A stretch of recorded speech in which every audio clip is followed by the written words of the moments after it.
Hey everyone, just wanted to give a heads up. This is an updated version of the Under Night UNI2 combo system explanation video I put up a while ago.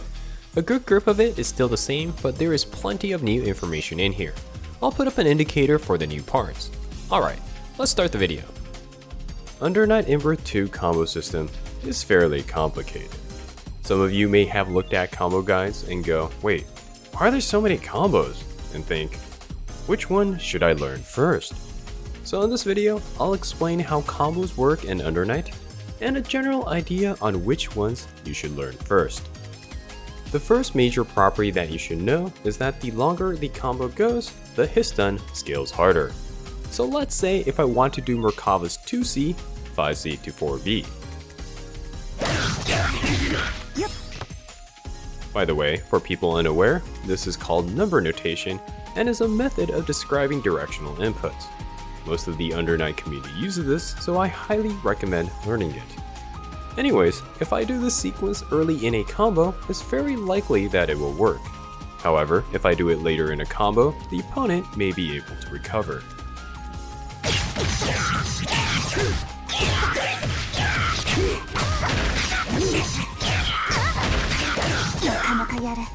This is because the hit stun of each move gets shorter as the number of hits increases.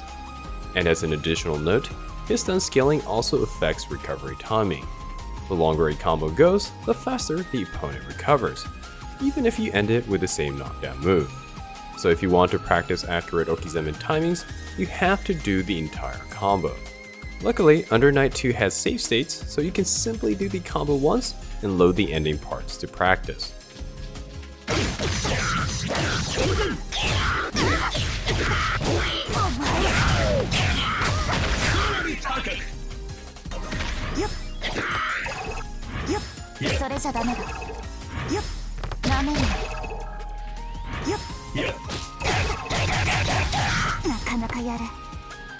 As a side note, the bar under the combo counter shows how long the hit stun is.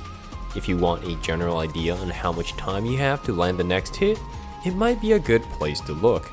You can also slow the game speed in the options to make it easier to see. The second important factor is the attack you start a combo with.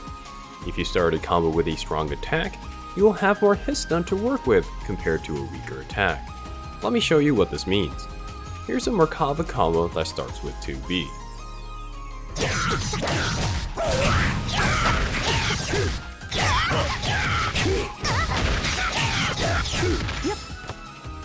This combo is fairly optimized, so it's pushing what you can do with a starter. Let's now attempt the same combo but replace 2B with 2A.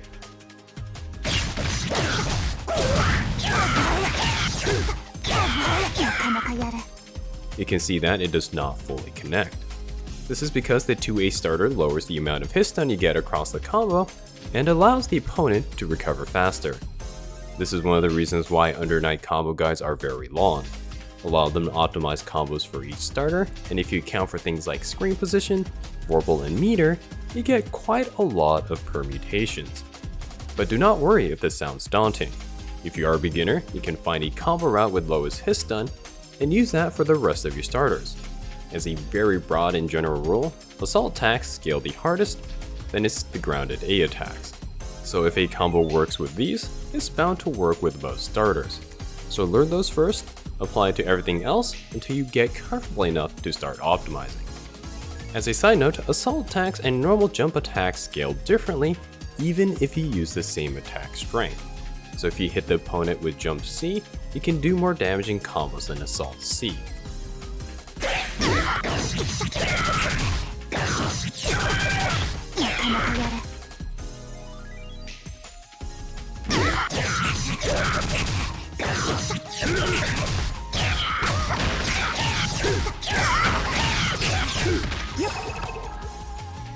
Additionally, if you counter hit or break the opponent's grid, the hit stun will increase.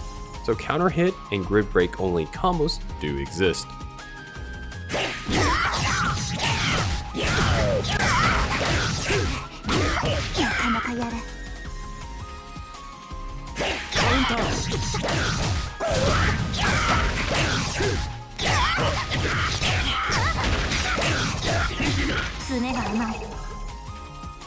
The third important factor is that you usually only get 2 ground or wall bounce pickups per combo.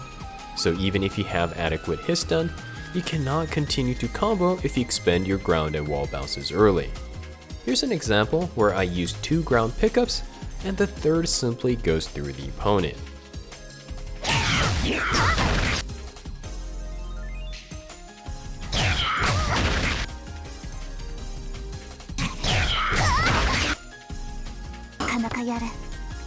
So if you have an attack that forces the opponent into the ground or wall in the beginning of the combo, you may want to alter your follow-up sequences to accommodate. There is, however, one exception to this rule. If you chain shift while having more than 6 grid rhombuses, you will reset the number of pickups you can do.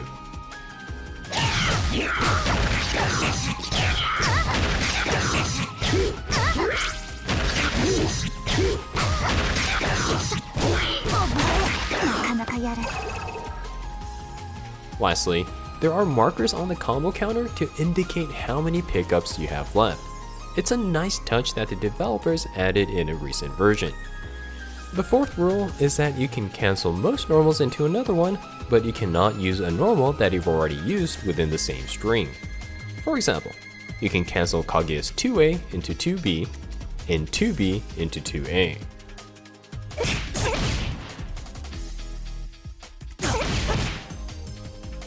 However, if I try to do 2A, 2B to 2A again, the 2A will not come out. The only exception to this rule is canceling A buttons into themselves. For example, 2A can cancel into 2A, and 5A can cancel into 5A. Although, for 5As, you want to hold back and do 4A, as that would prevent you from doing auto combos. And some characters have limitations. For example, Wallstein can do multiple 4As in a row, but he cannot do the same for 2A. As a heads up, if you do a move and wait for its recovery, you can reuse any of the attacks you have gone through in the previous string.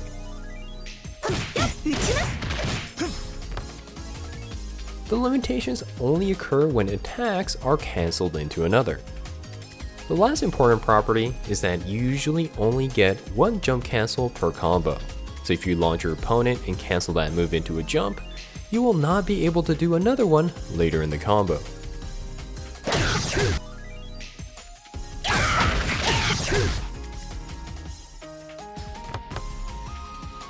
However, just like the wall and ground bounce pickups, if you chain shift while having more than 6 grid rhombuses, you can reset the number of gem cancels you can do.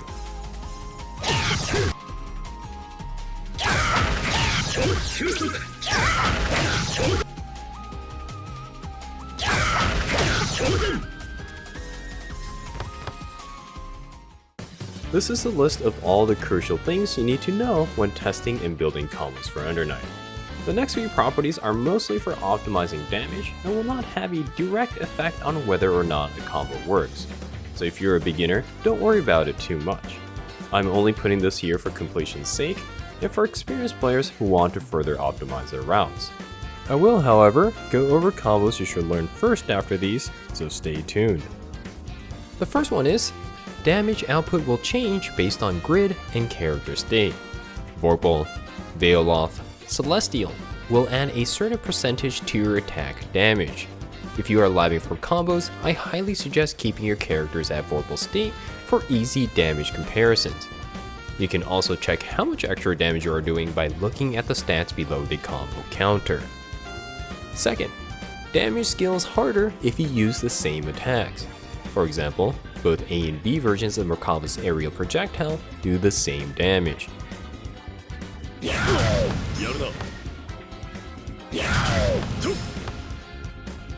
Despite this, the combo damage increases if I use both A and B versions instead of using A or B versions twice.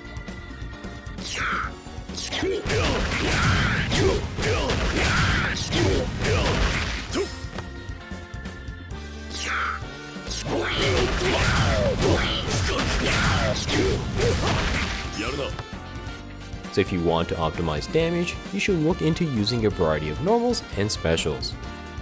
Lastly, combo damage may change based on distance. Let's say I want to do Izumi's 2B to 2C combo.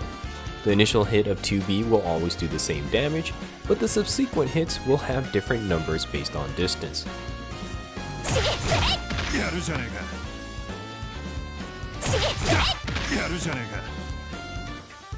As a general rule, farther hits mean less total damage. So if you're labbing combos and comparing damage, you want to make sure you create the same situation. There's a reason why my combo videos sometimes have the opponent right next to me, even if the starter is meant for farther ranges. It's easier to replicate the situation this way. Alright, with that said, I will give you a suggestion on general approaches to combo selection. For beginners, I suggest you learn the following combos. 1. Assault attack starter to A attack combo. This one has the highest hit stun scaling out of normal attacks and will most likely work with other starters. So if you learn this, you pretty much have a combo for any close range normal such as A attacks. 2. This will depend on character, but some have a means to combo off throws. If you have a character that has one, you should learn a basic one that nets you Okizeme. With these two sets learned, you should now be able to do a basic high, low, or throw mix-up on Okizeme. The important part is learning a combo ender that lets you loop Okizeme to continue the offensive cycle.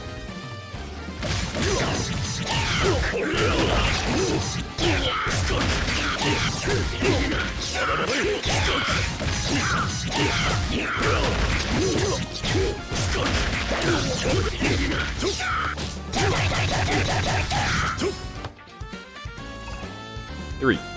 Mid or long range combo with your character's strongest pokes. This will vary quite a lot based on character, but most have a strong B, C, dash, or special attacks that can be used for pokes or approaches.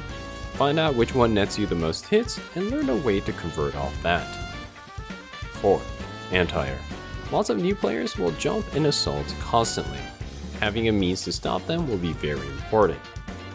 Once you have all of these, you should have enough tools to play a basic match with neutral and Okizeme conversions. This game offers many different ways to combo, but I would highly recommend using the same middle and ender parts for each combo initially, so you don't overwhelm yourself. The most important thing is to complete that combo and get that Okizeme. You can worry about optimizing later. If it makes you feel any better, there's plenty of top level players who do very basic combos instead of optimizing for every starter, because sometimes it's just more important to make better decisions in neutral and Okizeme than potentially dropping a combo to get that extra damage. With that said, that'll be the end of this guide. If you have any questions, let me know in the comments. I stream this game weekly on Twitch, so you can ask questions there as well. Lastly, if you found this helpful, consider subscribing to this channel and supporting me through Patreon. Big thanks to Flying Wolfox, Creature with a Long Nose, and Vision Helping Device. Alright, until next time, have fun with fighting games.